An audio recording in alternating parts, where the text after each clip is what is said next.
Montgomery.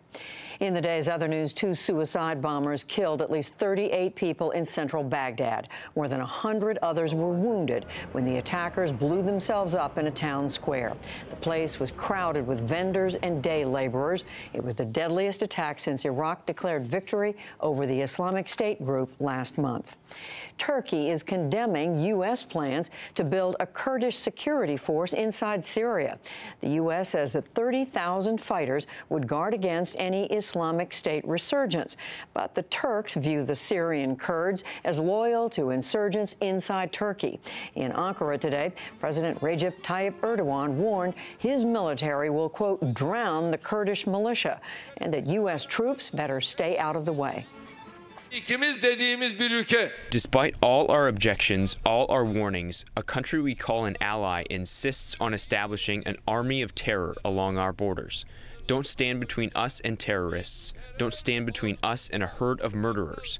Otherwise, we will not be responsible for unwanted incidents. The U.S. has some 2,000 troops inside Syria, working mostly with the Kurds to fight ISIS. Officials from North and South Korea met today for the second time in a week after months of tensions over the North's nuclear weapons and missiles.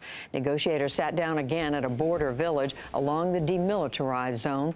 The North agreed to send an orchestra to the Winter Olympics in the South next month. There is more fallout from the missile alert false alarm that panicked Hawaii. State officials say they have reassigned the worker who mistakenly hit the alert button on Saturday.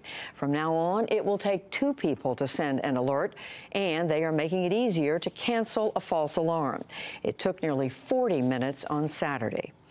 And crews in Southern California will need another week to reopen Highway 101 after last week's deadly mudslides. Meanwhile, the 20 people who died in the disaster were remembered last night at a vigil in Santa Barbara. Thousands attended the event, lighting candles and leaving flowers.